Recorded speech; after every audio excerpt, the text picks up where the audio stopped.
Mediapart a de l'impact. Mediapart défend un journalisme utile, parce que c'est vrai qu'on est dans un moment de défiance où on ne sait plus très bien à quoi sert le journalisme. Nous, on est là pour le rappeler, pour dire oui, en fait, de nos révélations peuvent sortir des bouleversements, des ruptures, des réformes, des prises de conscience. Et autre exemple que j'aime bien donner sur la question de l'impact, l'enquête Cahuzac. Cette enquête a donné lieu à la création du PNF, du Parquet national financier, et à la création aussi de la Haute Autorité pour la transparence de la vie publique.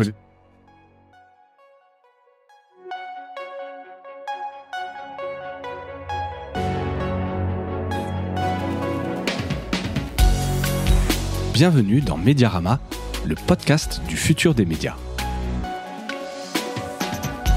Je suis François Desfossés et chaque semaine, je rencontre des entrepreneurs, des têtes penseuses et des experts de la galaxie média. Ce podcast est proposé par Cosa Vostra, agence de conseil tech et créative. Retrouvez-nous sur cosavostra.com.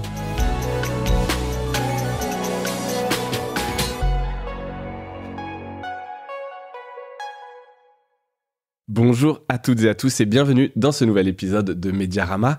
Aujourd'hui, j'accueille Karine Fouteau, la nouvelle directrice de publication et présidente de Mediapart, qui succède à l'un des cofondateurs, figure historique, Edoui Plenel, qu'on avait eu le plaisir de recevoir il y a à peu près un an pour vos 15 ans sur Mediarama. Donc tu as été fraîchement annoncé, c'était il y a quelques jours, donc c'est un honneur que tu nous fais d'être ici au micro de Mediarama pour un peu nous expliquer cette transition, cette succession.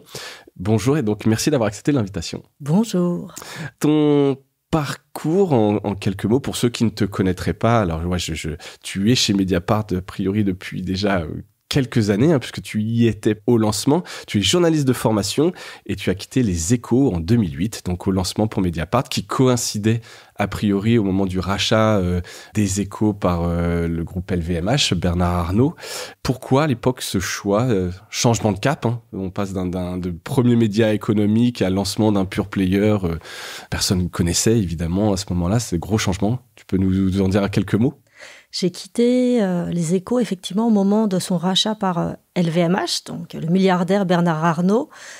Et je me souviens d'un moment assez incroyable de mobilisation, quasiment de révolte de la rédaction des Échos, qui s'est levée contre ce rachat. Et puis, on a perdu. Comme souvent dans ce genre de scénario. Comme souvent dans ce genre de cas. On pourrait en expliquer plusieurs, mais... Et voilà, j'ai décidé de partir à ce moment-là sur une question d'indépendance. Ouais. Donc j'étais sur la voie de la sortie et c'est ce moment où Edoui Plenel m'a appelé pour me proposer de rejoindre l'aventure. C'était les tout débuts de Mediapart. Il était en train de constituer son équipe et voilà, il m'a appelé, il m'a présenté son projet et c'était exactement ce que je recherchais, c'est-à-dire un projet basé sur l'indépendance économique pour garantir l'indépendance éditoriale et puis des révélations, l'enquête au cœur. Bon, je me suis dit, ouais, c'est vraiment exactement ça qu'il faut que je fasse maintenant. Donc, j'ai dit oui tout de suite. Ça coche plein de choses. J'ai vraiment dit oui tout de suite. On y va. Et donc, à ton arrivée là-bas, tu es d'abord donc journaliste, puis tu es devenue directrice éditoriale. Quelles ont été tes priorités et quels enseignements tu te retiens de ces 15 ans en fait, que tu as passé là-bas ? Alors effectivement, d'abord, c'est 10 années à enquêter sur les questions migratoires. Pour moi, c'est ta spécialité. Vraiment, c'est ma spécialité. Les questions migratoires. Exactement.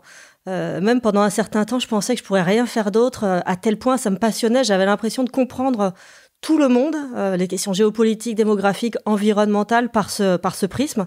Donc ça a été vraiment essentiel. En plus, on sait à quel point les questions de discrimination, de rejet des migrants sont au cœur des obsessions françaises, à quel point les idées rances sur ces questions se propagent dans l'espace public. Donc, j'avais le sentiment d'avoir une mission qui était de rapporter des faits, d'apporter de la rationalité dans ce débat, et donc de donner du sens aussi pour essayer de convaincre les citoyens, l'opinion publique, oui, on avait le devoir d'accueillir des étrangers sur notre sol, des migrants. Voilà, j'ai beaucoup enquêté sur la question de la fabrique de l'illégalité, sur la manière dont l'Union européenne a été complice d'une certaine manière des tortures en Libye pour empêcher les migrants de partir de la rive sud de la Méditerranée. J'ai écrit beaucoup sur Frontex et ses méfaits.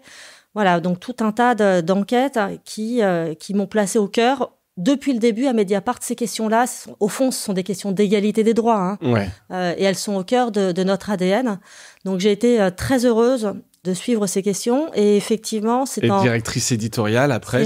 Une nouvelle étape, c'est en 2018. Donc, François Bonnet, m'a proposé, donc, qui est un des cofondateurs avec Laurent Mauduit et Marie-Hélène Smiéger, en plus d'Edoui.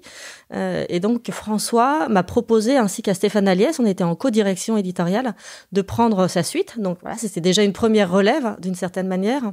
Quand on a besoin d'une successeur, on t'appelle. Alors tiens, d'ailleurs, juste aparté qui n'a absolument aucun rapport, juste sur les... Est-ce que tu dis successeur avec un E ou successeuse? Je sais que la question quand même féminine est importante chez Mediapart, je rappelle quand même. Alors là, il faudrait demander à notre pôle correction qui est hyper au point. Moi, les deux me vont à partir du moment où il y a un E à la fin. Oui, c'est ça. Et bon, à l'oral, il s'entend un peu moins dans la première version. Alors je dis ça un peu en rigolant, mais ça me permet quand même de rappeler ou de dire que Mediapart, avec ta nomination, devient le premier quotidien à être dirigé exclusivement par des femmes. C'est quand même assez ouf et un beau signe, je trouve. 4 femmes au plus haut poste de l'entreprise, donc, puisque je suis accompagnée de Cécile Sour à la direction générale et Lénaïque Bredou et Valentine Auberti à la direction éditoriale. Et pour moi, en fait, ce qui est intéressant, c'est comment on en arrive là.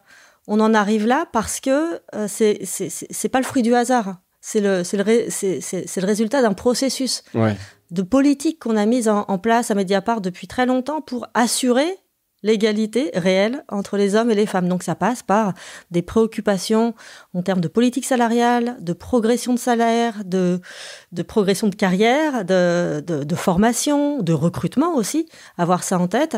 Et puis ça passe aussi par de l'éditorial d'une certaine manière et notre priorité sur ces questions d'égalité entre les hommes et les femmes, puisque vous savez qu'on est vraiment parmi les premiers journaux à avoir enquêté sur les violences de genre.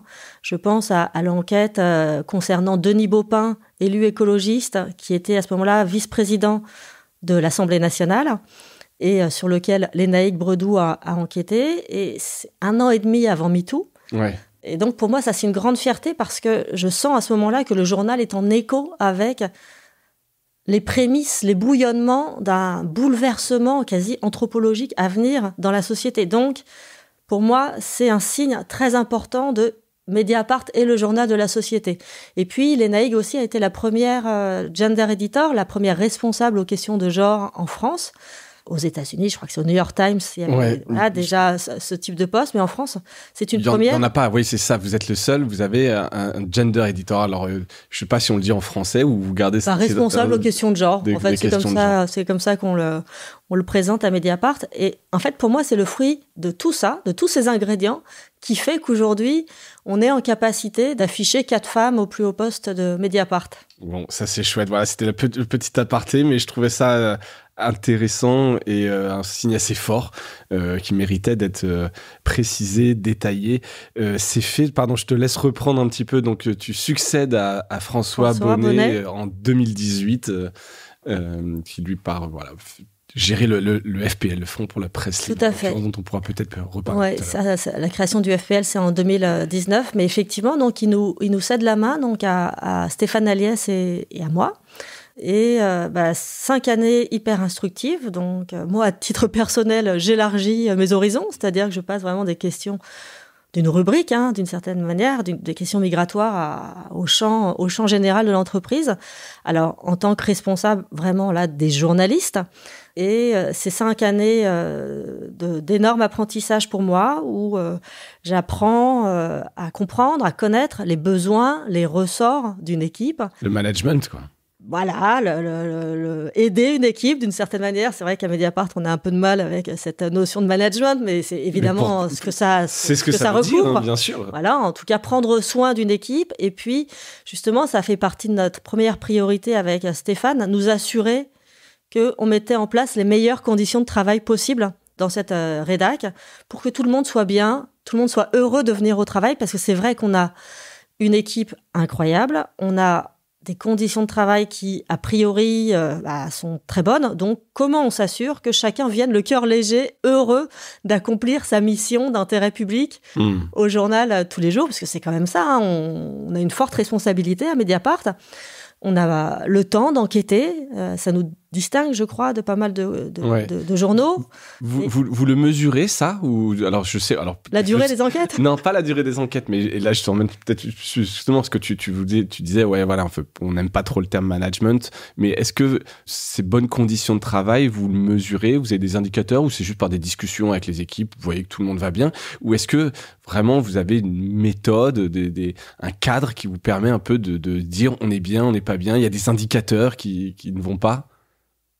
On a d'abord un bilan social, et on a tout un tas d'indicateurs, des chartes, les chartes pour l'égalité, des chartes pour le temps de travail, des chartes sur le travail à distance. Donc évidemment, en fait, on essaye vraiment dans notre organisation interne d'être en accord avec les valeurs qu'on promeut dans nos colonnes. C'est très important pour nous. Exemplaire, le devoir d'exemplarité, quelque part, tu as l'impression que vous êtes scruté et que vous... On est complètement scruté, et puis enfin, on le fait pas uniquement pour assurer aux yeux des autres, mais enfin pour nous-mêmes, parce qu'encore une fois, je considère que c'est vraiment indispensable pour que les gens soient bien. Moi, je veux que les gens soient au mieux dans leur fonction, et pour produire, parce que l'objectif, c'est qu'ils produisent les meilleures enquêtes possibles, en fait. Hein, c'est ça l'objectif. Bien sûr.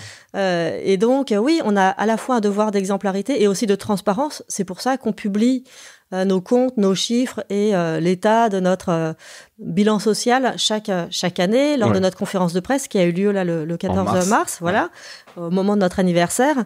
C'est très important, parce que comme on est très exigeant par rapport à ce que pourrait faire la représentation nationale, les personnes qui ont du pouvoir dans ce pays, on se doit, nous aussi, d'être à la hauteur des valeurs qu'on défend à l'extérieur. Ouais, c'est clair. Et peut-être ma deuxième priorité comme directrice éditoriale avec Stéphane, ça a été de développer, diffuser la culture de l'enquête partout dans l'équipe.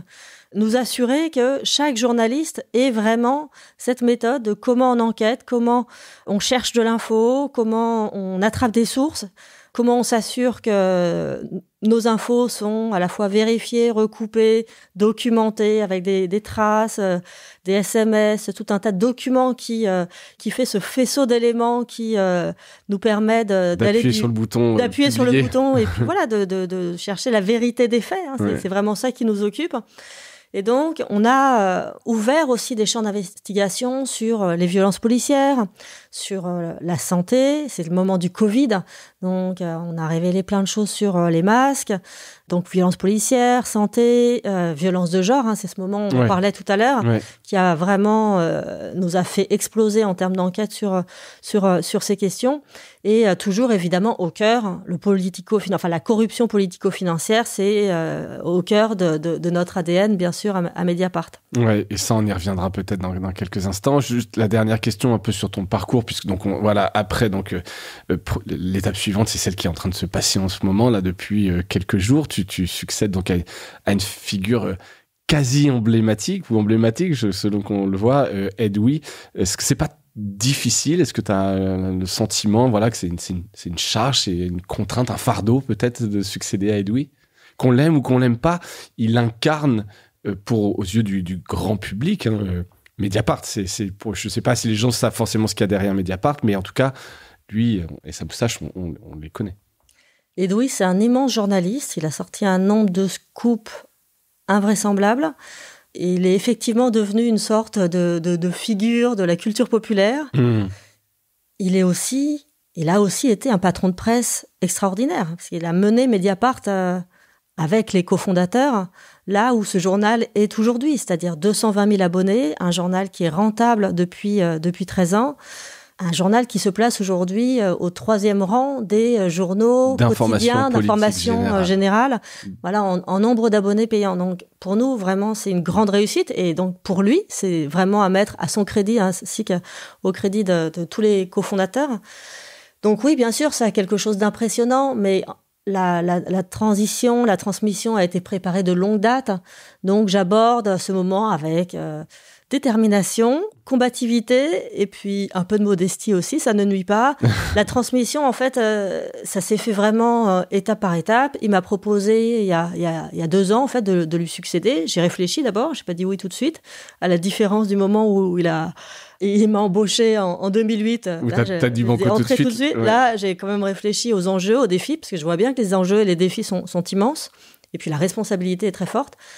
Et c'est en discutant en fait avec les fondateurs et l'équipe que j'ai acquis la conviction que le moment était venu pour le journal de passer à une autre étape. Ouais. Voilà, et que c'était bien pour nous tous, et pour le journal qu'on ouvre cette page ensemble, cette nouvelle page ensemble, parce que l'équipe est prête. L'équipe est surmotivée. Donc, on a construit en fait ce projet de nouvelle présidence, on l'a construit collectivement. À un moment où vous êtes fort dans l'équipe, vous êtes fort sur les comptes, en tout cas, tu l'as dit, vous êtes rentable. Il y a une solidité économique, une solidité éditoriale, tout est en ordre. Allons-y, quoi. Pour ce nouveau chapitre de la vie de Mediapart, les 15 prochaines années. Tout à fait.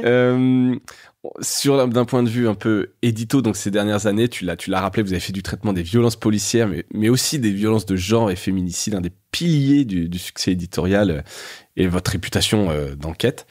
Les priorités éditoriales changent, vont rester celles-ci. J'ai l'impression, effectivement, donc j'ai lu 2-3 articles, on sent moins quand même ce côté investigation politico-financière. Tu viens de le rappeler, mais je l'ai pas trop lu dans les articles. Est-ce que ça reste un des piliers ? Ça reste central. C'est vraiment au cœur et ça le restera. Alors peut-être qu'on le rappelle moins parce que ça nous paraît tellement évident que nous sommes identifiés comme ça et nous souhaitons vraiment le rester. Donc le pôle enquête et toutes les personnes qui s'occupent de ces questions-là sont nombreuses et évidemment hyper motivées. On a encore sorti quand même tout un tas d'infos récemment. Mais effectivement, l'idée, c'est de renforcer nos points forts, et donc pas baisser la garde sur les discriminations, sur les violences de genre. On vient de le dire sur la corruption politico-financière. Et on développe, là, on ouvre des nouveaux champs sur l'écologie. On a un service déjà constitué, très performant, mais on y adjoint 2 enquêteurs, Yann Philippin et Pascal Pascariello, qui vont se mettre à fond sur l'écologie. Et pour nous, c'est très important parce que, évidemment, on veut être en phase avec les bouleversements actuels, avec les dangers immenses du dérèglement climatique. On veut aussi être en lien avec nos lecteurs et écrire sur des thématiques qui les concernent directement. Comment on respire, qu'est-ce qu'on mange, qu'est-ce qu'on boit, tout ce qui fait au fond le quotidien de tout chacun. De la société, voilà. qui nous touche au quotidien. Donc, alors aussi avec notre manière, c'est-à-dire que notre manière, c'est d'envisager ces questions-là, pas juste sous le biais de la description de ce qui serait en train de se passer, de la description de la catastrophe en cours, mais c'est aussi de se dire, OK, il y a des responsables. Il y a des responsables à cette situation. On n'en est pas là par hasard. Donc, il y a aussi des victimes. Et d'ailleurs, des victimes qui sont inégalement réparties sur la surface du globe. Et en général, sont les plus pauvres, les moins privilégiés qui subissent de plein fouet les conséquences de la crise climatique. Donc ça, c'est vraiment quelque chose qu'on essaye de raconter, les responsabilités et les conséquences, et comment ça se répartit inégalement selon qu'on est riche ou pauvre, selon qu'on habite dans un pays du Nord ou un pays du Sud de la planète. Donc ça, c'est vraiment un gros enjeu pour nous d'être très présents sur l'écologie. L'autre défi qui est quasi prioritaire pour moi, c'est la question de l'extrême droite. Ouais. C'est le défi auquel, évidemment, le monde, d'une certaine manière, est confronté, mais la France en particulier. J'ai en tête, évidemment, les élections européennes de cette année, mais aussi, bien sûr, la présidentielle de 2027. Qui va arriver vite. Qui va arriver très vite. Pour nous, c'est une menace contre la démocratie et on doit vraiment tout mettre en œuvre pour sortir des infos, par nos outils, par nos armes, qui sont la vérité des faits, le droit de savoir, essayer de faire face à ce risque et donc documenter à la fois évidemment les partis, ces partis qui sont à l'extrême droite de l'échiquier politique, mais aussi les influences, les financements. Je rappelle que Mediapart a été ce journal qui, en 2014, a enquêté sur l'argent russe du FN. Du financement des campagnes du FN. Exactement. Et journalisme d'impact, puisqu'en 2017, donc ça c'est une enquête de Marine Turki et Karl Aske, enquête en plusieurs épisodes, et en 2017, une loi a été votée à l'Assemblée nationale interdisant aux partis politiques de se financer hors de l'Union européenne. Donc, à mon sens, résultat de votre enquête, de notre enquête, de cette investigation. Donc pour moi, c'est vraiment très important de rappeler ça, de rappeler aux auditeurs, aux lecteurs, aux abonnés que Mediapart a de l'impact. Mediapart défend un journalisme utile, parce que c'est vrai qu'on est dans un moment de défiance où on ne sait plus très bien à quoi sert le journalisme. Nous, on est là pour le rappeler, pour dire oui, en fait, de nos révélations peuvent sortir des bouleversements, des ruptures, des réformes, des prises de conscience. Et autre exemple que j'aime bien donner sur la question de l'impact, parce que c'est vraiment important, c'est l'enquête Cahuzac, qui est une de nos enquêtes emblématiques de 2019. Donc, ce ministre du budget qui fraudait le fisc, qui avait un compte en Suisse et qui refusait de l'admettre. Cette enquête a donné lieu à la création du PNF, du Parquet national financier, et à la création aussi de la haute autorité pour la transparence de la vie publique. C'est, à mon sens, une amélioration pour le fonctionnement de la démocratie. Voilà. C'est clair. Et puis, j'en parlais tout à l'heure, l'affaire Baupin qui montre à quel point aussi on est en écho à un moment, et donc on est en écho avec une prise de conscience générale. Ça, c'est des choses qui nous importent. Et tu dis donc l'extrême droite, juste par curiosité, l'extrême gauche aussi. En fait, vous êtes officiellement, vous êtes, je sais pas, dans un échiquier politique, on vous dit plutôt à gauche, mais vous pouvez très bien sortir un scandale, enquêter sur l'extrême gauche, et vous n'avez pas là-dessus vous n'êtes pas que contre la droite, l'extrême droite. Mediapart, en fait, défend des valeurs qui sont des valeurs d'égalité réelle, de justice sociale, de probité, de solidarité, de transparence dans la vie publique. On essaye de faire en sorte de construire un monde habitable pour tous et toutes. Voilà, quelques-unes des valeurs qui nous tiennent à cœur sont des valeurs, au fond, qui constituent notre ligne éditoriale. Mais Mediapart n'est pas un journal partisan, nous ne sommes pas un journal militant. Nous ne sommes d'aucun camp, si ce n'est celui du droit de savoir. Ce qui veut dire que nous sommes en capacité d'enquêter sur tous les partis, tous les syndicats, toutes les ONG, toutes les associations, quelles qu'elles soient. Et donc, jamais on détourne le regard pour de mauvaises raisons. Et donc, si un jour, et d'ailleurs, en fait, vous me parliez de la gauche, on en a fait la démonstration, on a enquêté énormément sur des représentants politiques de gauche. On parlait de Cahuzac, mais on a enquêté tout au long du quinquennat Hollande. Voilà, je pense qu'il ne garde pas forcément un très bon souvenir de nous pendant cette période-là. Des enquêtes Le Drian, des enquêtes sur Mélenchon, sur Sophia Chikirou, bref, Fabien Roussel, encore il n'y a pas si longtemps.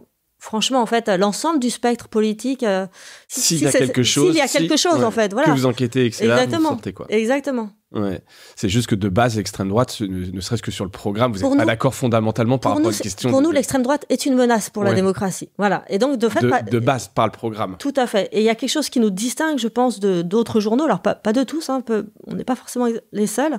Mais depuis l'origine, à Mediapart, on refuse d'interviewer des représentants de l'extrême droite.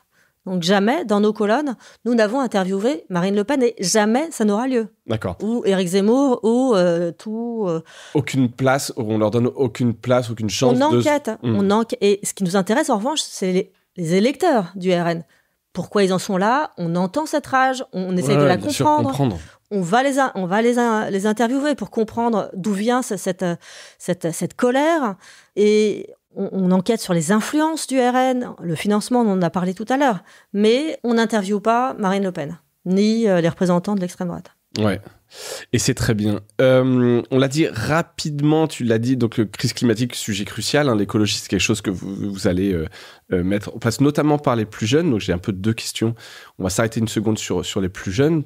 Dans un article de Libération, Lénaïque Bredou, dont tu parlais, a évoqué le rajeunissement de Mediapart, puisqu'évidemment, comme tous les médias, ses premiers abonnés vieillissent avec l'équipe. Comment vous allez bâtir un peu ce rajeunissement ? Est-ce que ça va passer par plus d'événements, plus de services, plus de formats sur les réseaux sociaux ? Est-ce que tu as là-dessus des idées, des pistes ?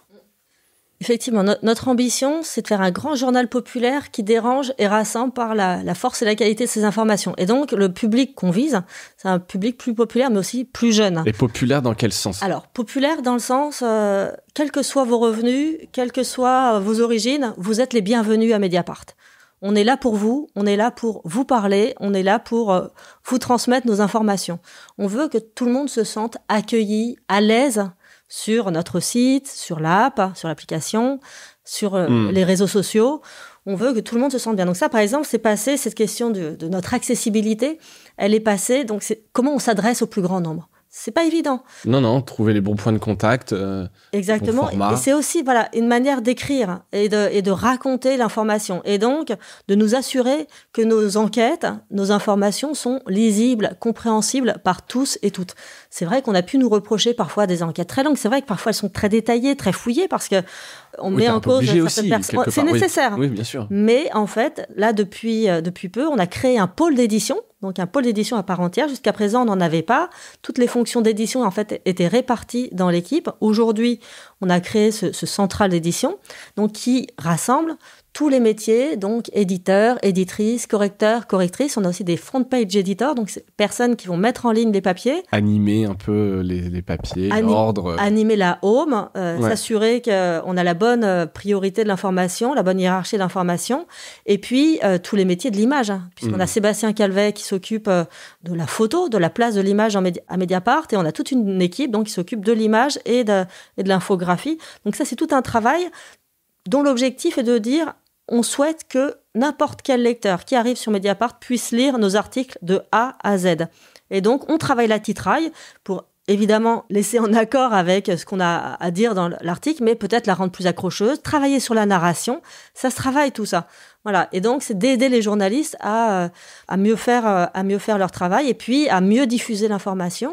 L'accessibilité, c'est aussi, là, nous, on y travaille par la refonte de notre CMS et donc tout un travail qu'on fait sur notre système d'édition qui est en train d'être revu. C'est un gros chantier, ça, en termes d'entreprise. Que vous faites en interne ? Ouais, qu'on fait en interne. Donc, on a recruté différentes personnes qui sont, ça y est, à la tâche, à l'ouvrage.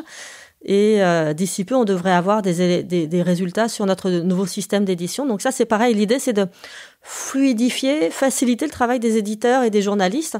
Et donc, pour, pareil, produire un journal plus accessible au plus grand nombre. Mais si tu veux que j'en vienne, effectivement, sur la jeunesse, parce que c'est très important. Super site, je l'entends, mais si les gens ne connaissent pas, les jeunes ne connaissent pas Mediapart ou ne vont pas forcément sur des sites et consomment l'info là où ils sont sur les réseaux sociaux, ton site, si personne vient dessus. Enfin, tu vois ce que je veux dire, j'exagère. En fait, l'idée, c'est pour essayer de convaincre ce public-là, effectivement, c'est d'aller à sa rencontre et aussi de lui proposer des contenus en accès libre. Donc là, c'est des nouvelles écritures qu'on propose, audio ou vidéo, pour justement que les personnes, et notamment les plus jeunes, puissent nous connaître et avoir un aperçu de ce qu'on fait. Un bon aperçu, en vérité, parce qu'il y a pas mal de contenu en accès libre, en vérité, aujourd'hui, si on vient sur Mediapart. Ouais. Je pense, par exemple, à l'émission À l'air libre, donc là, qu'on a créée au moment du confinement, qui est diffusée, alors, à un rythme irrégulier, c'est 2-3 émissions par semaine. Mais aussi notre émission sur Twitch, c'est tous les lundis, qui s'appelle Abonnez-vous. Là, on va avoir un nouveau rendez-vous. Ça a commencé avec Os Politique. Voilà, le streamer qui est une matinale sur Twitch. On a nos articles lus par des comédiens plutôt que par l'intelligence artificielle. On a aussi de plus en plus de podcasts qui cherchent à donner les clés de la manière dont on travaille, qui reviennent sur certaines de nos grosses enquêtes. Et puis là, peut-être que certains ont écouté, mais cette très belle série consacrée à la carrière d'Edoui Plenel. Oui, j'ai vu passer ça. Et c'est Scoop, donc vraiment, elle est magistrale. Ça. Je vous la recommande. Je pense que je mettrai les liens dans les notes de l'épisode. Pour tous les journalistes, ceux qui souhaitent devenir journalistes, et puis plus largement le grand public, je pense que c'est très important. Et puis, pour effectivement essayer d'attirer un public plus jeune, il y a toute notre stratégie sur les réseaux sociaux.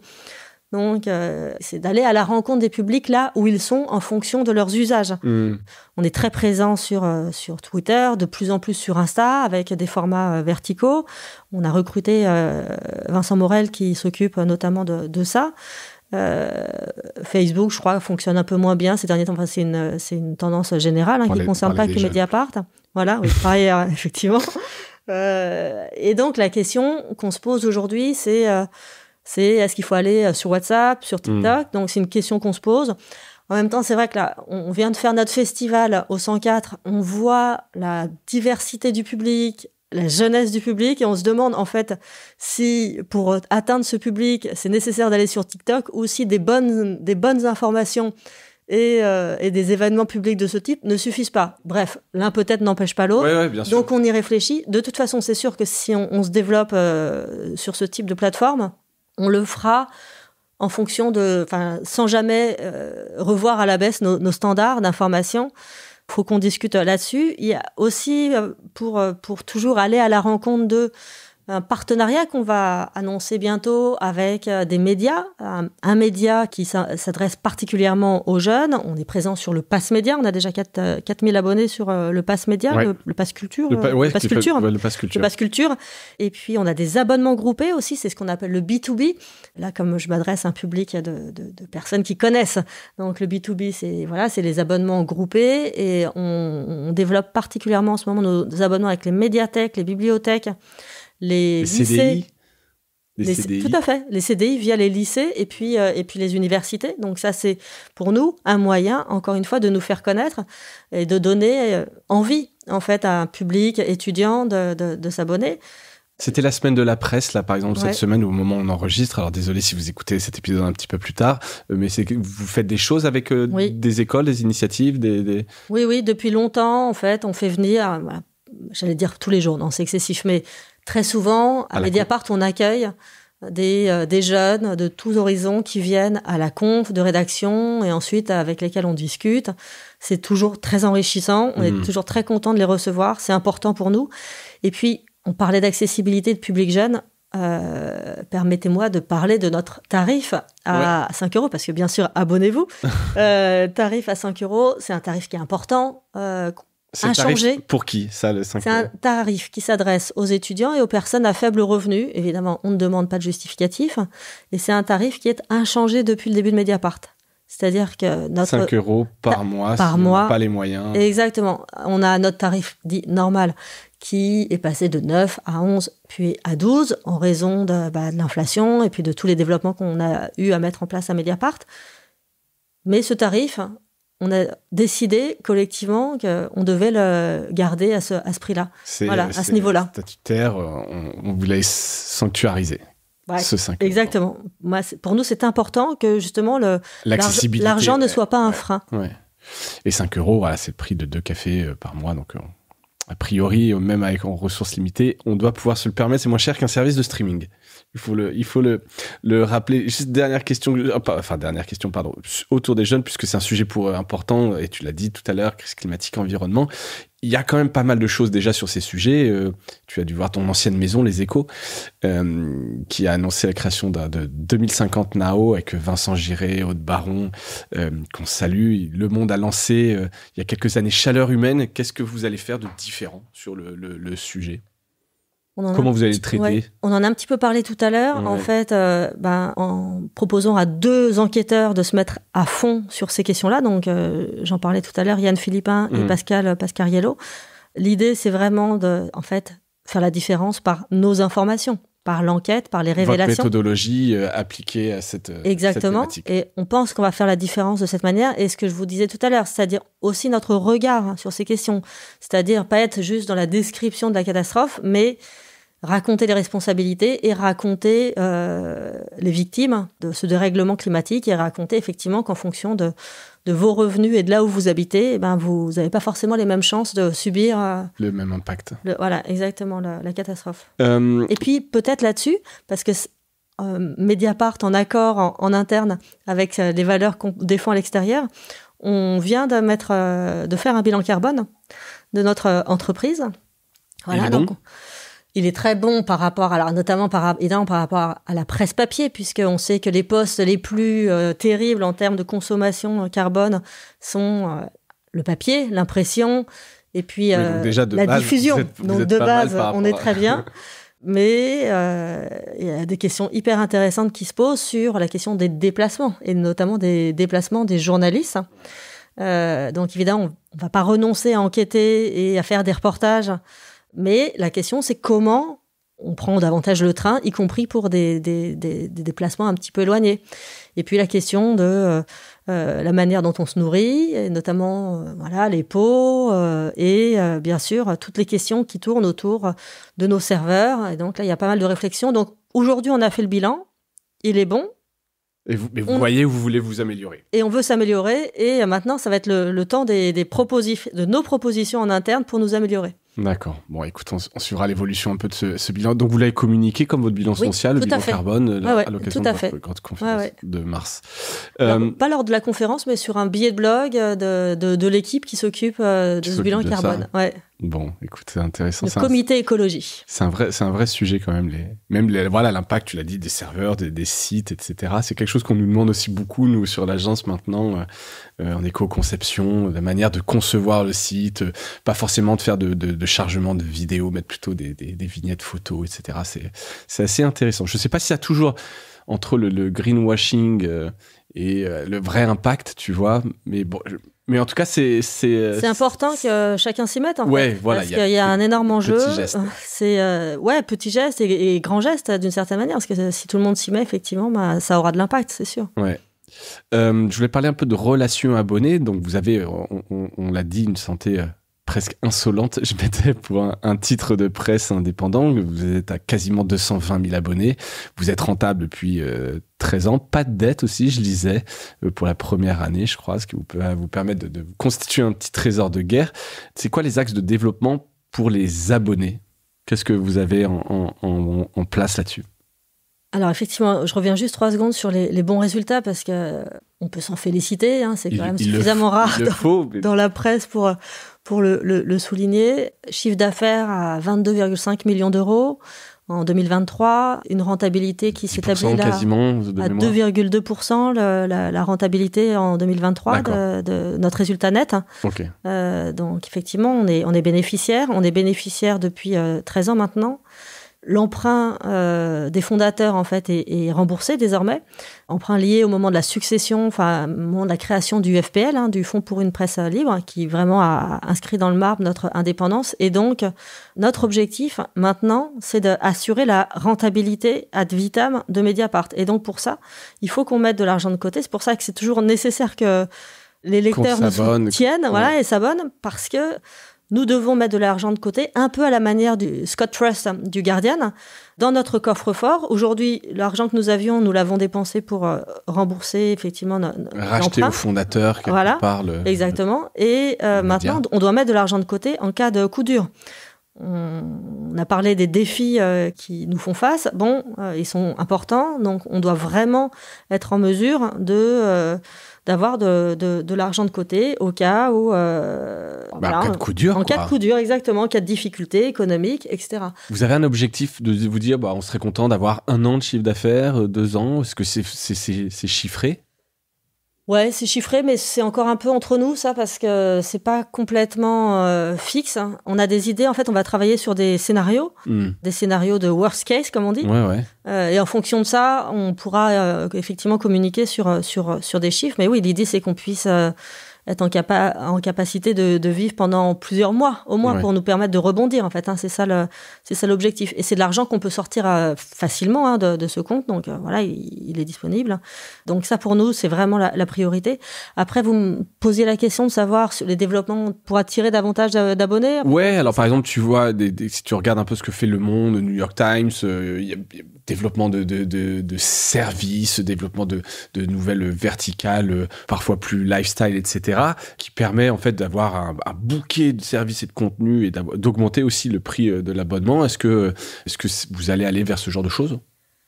Pour l'instant, en fait, on est soucieux que nos lecteurs aient tous accès au même contenu, quel que soit leur revenu. Donc, vous savez, on a des questions d'égalité chevillés au corps à Mediapart. Et donc, on ne souhaite pas qu'il y ait de différence entre les uns et les autres d'accès à une offre plus ou moins importante en fonction de si vous êtes riche, si vous êtes pauvre. On ne trouverait pas ça très équitable ni très juste. En revanche, on a des abonnés qui peuvent se permettre de payer davantage. Et donc, on leur propose de nous soutenir davantage. Mais ils ont accès au même contenu. Et donc, ça, c'est ce qu'on appelle l'abonnement de soutien, où ils peuvent choisir différents niveaux en fonction de ce qu'ils peuvent mettre. Et puis, de temps en temps, mais sur des campagnes très précises, pour un but spécifique, on peut faire appel aux dons. D'ailleurs, ça va être bientôt le cas à nouveau, mais je laisse le suspense, puisque voilà, on va être amené à communiquer davantage dessus. Des campagnes de dons. Mais encore une fois, on ne veut pas troubler les lecteurs, c'est vraiment pour des projets très spécifiques. Oui, c'est une campagne, un projet. Exactement. C'est pas sinon, ça passe par l'abonnement libre, avec entre 5 € et sky is the limit, les gens qui veulent vraiment soutenir l'indépendance de Mediapart. L'abonnement dit normal à 12 €. Et puis, on peut, si on a les moyens, effectivement, contribuer davantage. L'indépendance n'a pas de prix, mais elle a un coût. Je crois que c'est le truc de RSF, j'ai ouvert ça vers Montpellier, ils ont une grande bâche comme ça, j'ai toujours été marqué. La valeur de l'information. Ouais, exactement. Vous êtes fait connaître, c'est des fonctionnalités un peu phares, le club des lecteurs, où tout le monde peut contribuer, écrire sa tribune. Est-ce que vous voulez donner plus de place encore aux abonnés, les écouter, leur donner la parole, etc. Ces échanges-là, c'est quelque chose d'important qui reste un prioritaire ?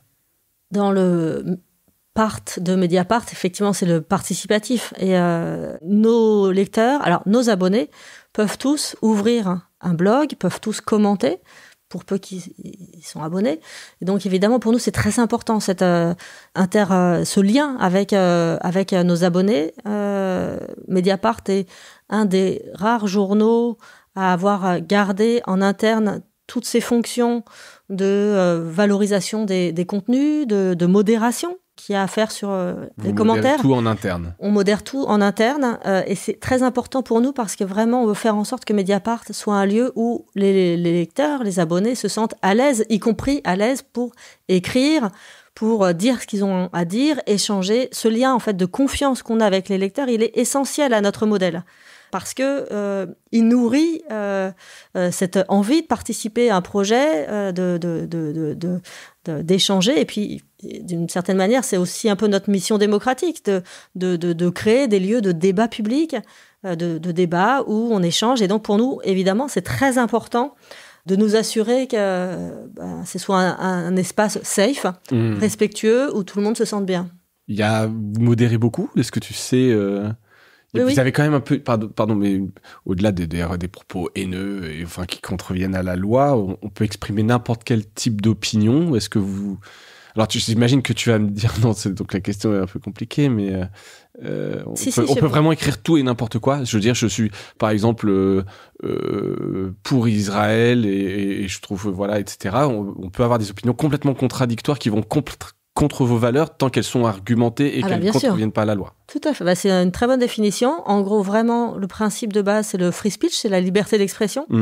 Et on intervient et notamment là, je pense aux billets de blog, et notre responsabilité, elle intervient quand on nous signale des problèmes, des expressions qui contreviennent à la charte. Et donc, effectivement, l'idée, c'est que tout cet espace de free speech, il est encadré par notre charte et qui garantit qu'on se respecte, on se parle correctement et puis évidemment, on ne contrevient pas à la loi, on ne diffuse pas la haine, on ne tient pas des propos sexistes, racistes, homophobes, etc., etc. Et donc ça, c'est pris en charge par la modération qui regarde ça de près et puis nos journalistes du club qui aussi a un œil là-dessus, sur la bonne tenue de ce débat public. C'est évidemment très important pour nous. Il y a des billets qui te débectent ou vraiment ça te fait chier de les voir en ligne? Ah oui, parfois on est complètement en désaccord. Parfois même on a des billets qui critiquent certaines de nos enquêtes. S'ils sont intéressants, puis même en fait, s'ils apportent des arguments et qui nourrissent le débat, bien sûr on les publie, oui. Oui. C'est important d'avoir, je trouve, et c'est vrai qu'il n'y en a plus beaucoup des espaces. Ah non, mais par ailleurs, il faut que vous alliez voir. C'est-à-dire vraiment, il y a des expressions de toute obédience, de toutes sortes qui s'expriment sur Mediapart. Donc, c'est une grosse responsabilité pour nous, quand même, de faire respecter notre charte. Parce qu'encore une fois, toutes les voix peuvent s'exprimer, mais dans le respect d'un univers qui fait en sorte que chacun se sente à l'aise. Voilà. Ouais. Ouais, de répondre ou d'exprimer Exactement. son opinion. Si on parle un peu des futurs axes de développement, est-ce que tu peux nous parler du fonds pour une presse libre, puisque c'est quand même intimement lié à Mediapart. C'est quoi les axes de développement ? Alors, le fonds pour une presse libre est indépendant vraiment de Mediapart. Donc, peut-être vous pourrez proposer à François Bonnet de répondre. Il est peut-être déjà venu. Voilà, bien sûr, évidemment. Ouais. Un super épisode. Voilà. Mais disons qu'évidemment, on interagit dans cet écosystème qui est un écosystème très problématique, l'écosystème des médias, où on voit se diffuser, se propager les fausses nouvelles, où on voit se propager les messages de haine et de rejet, et un écosystème aussi qui est gangréné par la question de la concentration des médias dans les mains de quelques milliardaires, et concentration qui a des effets désastreux sur la presse indépendante locale, notamment, qui a pour effet de l'étouffer. Donc, il faut vraiment prendre garde à ça. Là, je pense au rachat par Rodolphe Saadé de la Provence, puis de BFM, donc qui est passé des mains d'un milliardaire à l'autre, en gros, de Drahi à cet armateur très puissant. Bon, c'est pas bon pour la démocratie, tout ça, en fait. Ça étouffe, ça empêche la pluralité des voix de s'exprimer. Donc, nous, à Mediapart, et le FPL, je pense que c'est également sa mission, c'est de dire voilà, quel rôle on peut jouer pour lutter pour plus d'indépendance, pour plus de pluralité, pour un écosystème où chacun aurait sa voix. On voit à quel point c'est important parce que aux États-Unis en ce moment, alors que les élections présidentielles arrivent, les plans sociaux se multiplient, la presse indépendante locale est en train de péricliter, de disparaître, et ça a un effet très direct sur la démocratie, c'est-à-dire... les gens ne trouvant pas, ils vont sur les réseaux sociaux avec propagation. Surtout, en fait, il y a des études qui montrent que plus la presse locale disparaît, plus l'abstention augmente. Donc, il faut vraiment qu'on ait tous conscience, nous qui sommes dans les médias, à quel point nous avons une grande responsabilité, nous sommes des contre-pouvoirs. Et nous avons une responsabilité dans la vitalité de notre espace démocratique. Évidemment, ça passe par ça. Et Mediapart vraiment souhaite mener cette bataille de la lutte contre la concentration des médias pour plus d'indépendance, et notamment pour la presse indépendante locale, qui galère beaucoup. Oui, c'est clair. Et les objectifs en 2024, je toujours parle un peu du futur, mais ça reste les mêmes que l'année dernière. Est-ce qu'il y a des évolutions que vous souhaitez apporter globalement ? Alors, tu en as déjà esquissé quand même déjà pas mal, mais je ne sais pas si tu veux rajouter quelque chose un peu en termes d'objectifs. Eh bien, je dirais garder des bons résultats en termes dans l'ordre abonnés. 1. 2, rentabilité. 3, chiffre d'affaires. Ouais. Et dans l'idée qu'on puisse continuer de se développer, d'investir, d'ouvrir de nouveaux champs d'investigation. Et dans l'idée qu'on puisse aussi mettre de l'argent de côté pour le fameux coffre-fort en vue d'éventuels coups durs. Ouais. Et alors, c'est une question un peu classique, mais vous êtes quand même intimement lié, votre sort est un peu lié aux révélations que vous pouvez faire. Est-ce que c'est une pression saine, malsaine que vous avez un peu sur la tête, enfin une espèce d'épée de Damoclès? C'est le cœur de notre mission d'utilité publique, qui est de placer les puissants, les gouvernants face à leurs responsabilités et de permettre aux citoyens d'exercer leur droit de regard sur les décisions qui sont prises en leur nom. Donc, on est là pour ça, en fait, pour révéler ce qui est nié, ce qui est caché, ce que certains voudraient voir passer sous silence. Donc, évidemment, c'est fondamental pour nous, ces révélations. Et par ailleurs, effectivement, c'est comme ça qu'on produit, qu'on convainc les gens de s'abonner. Là, par exemple, l'affaire Oudéa Castéra nous a valu un nombre d'abonnements intéressants. Ouais. Et tu peux nous donner? Oui, c'est entre 3000 et 4000 abonnés nets qui sont arrivés autour de cette enquête. Petite question, c'est juste parce que les gens veulent accéder à ce papier en particulier, ou il y a une part, ils se disent vraiment Mediapart font du bon boulot, il faut continuer de les soutenir? Je pense les deux. En fait, il y a beaucoup de lecteurs Par exemple, l'enquête Léo Grasset qu'on a sortie, ça devait être l'été il y a 2 ans, de ce YouTuber sur les questions scientifiques. Bon, elle nous a valu, alors là, j'ai plus les chiffres en tête, mais un nombre d'abonnés aussi considérable. Donc, à la fois, les enquêtes servent d'hameçon, ça a toujours été le cas. En fait, Mediapart devient rentable à partir de 2010. C'est le moment où on sort les enregistrements Bettencourt. Voilà, c'est le moment où les affaires, et Cahuzac, c'est pareil, ça nous fait faire un saut considérable. Donc, c'est par l'information exclusive qu'on attire un public de plus en plus large. Et puis, bien sûr, il y a aussi ceux nos lecteurs, qu'on cherche à fidéliser, parce que c'est ça aussi l'enjeu pour une entreprise de presse, c'est comment on garde nos lecteurs, comment on fait en sorte qu'ils se sentent bien chez nous. Eh bien, eux, c'est plus des soutiens, et donc on leur parle aussi par ce chemin-là, qui est le chemin de la discussion, de l'attention qu'on peut leur porter, des services qu'on peut leur apporter, les newsletters. D'ailleurs, les newsletters, en vérité, elles s'adressent à tout le monde, mais enfin, à tout un tas, on a un peu parlé de tout ça tout à l'heure, mais créer ce lien de proximité avec eux. Ouais, parce que justement, les abonnés, il y en a un certain nombre, j'imagine. Alors, ça se dit, mais je ne sais pas à quel point vous le mesurez, des gens qui soutiennent Mediapart, mais ne le lisent pas.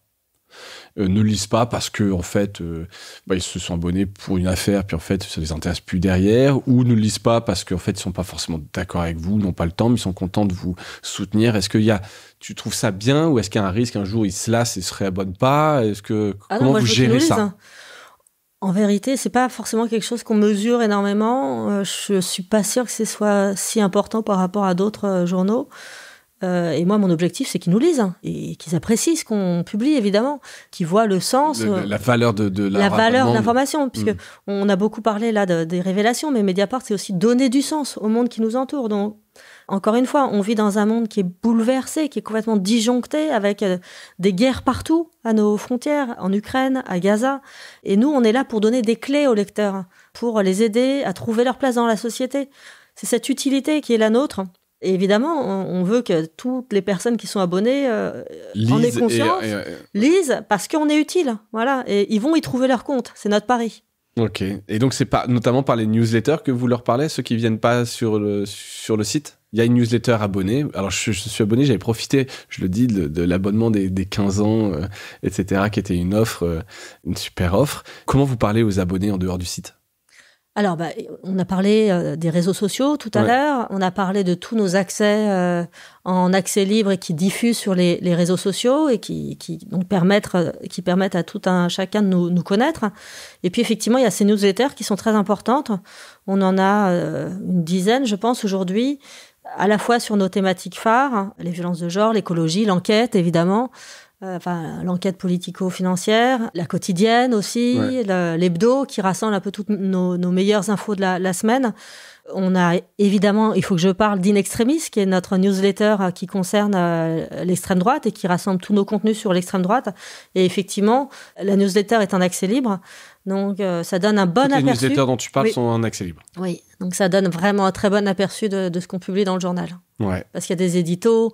Enfin, voilà, il y a des produits éditoriaux Tout à fait. C'est très travaillé. Il y a des petits encarts spécifiques. Il y a des infos qu'on ne trouvera même parfois pas dans le journal. Donc, je vous invite vraiment tous à aller jeter un œil parce qu'il y a du travail. Il y a du travail et c'est en accès libre. Ça permet effectivement de goûter un petit peu à Mediapart, à votre travail avant de s'abonner.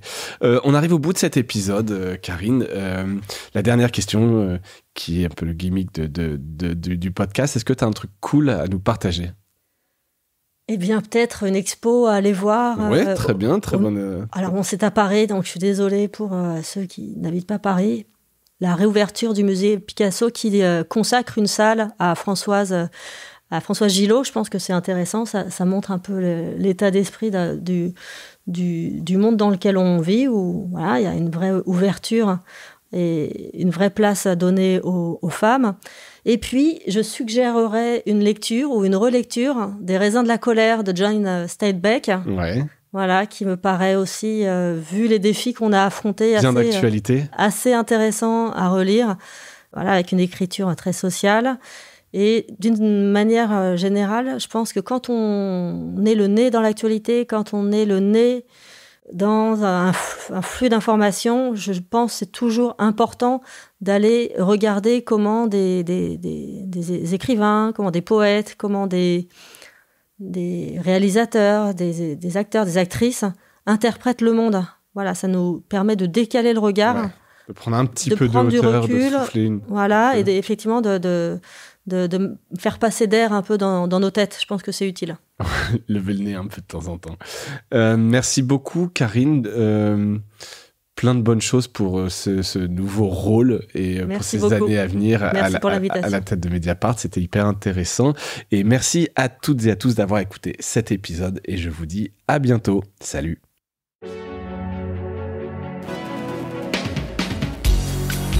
Voilà, Mediarama s'achève. Si cet épisode vous a plu, n'hésitez pas à le liker et le partager.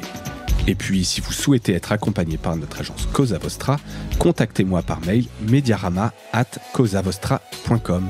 Portez-vous bien.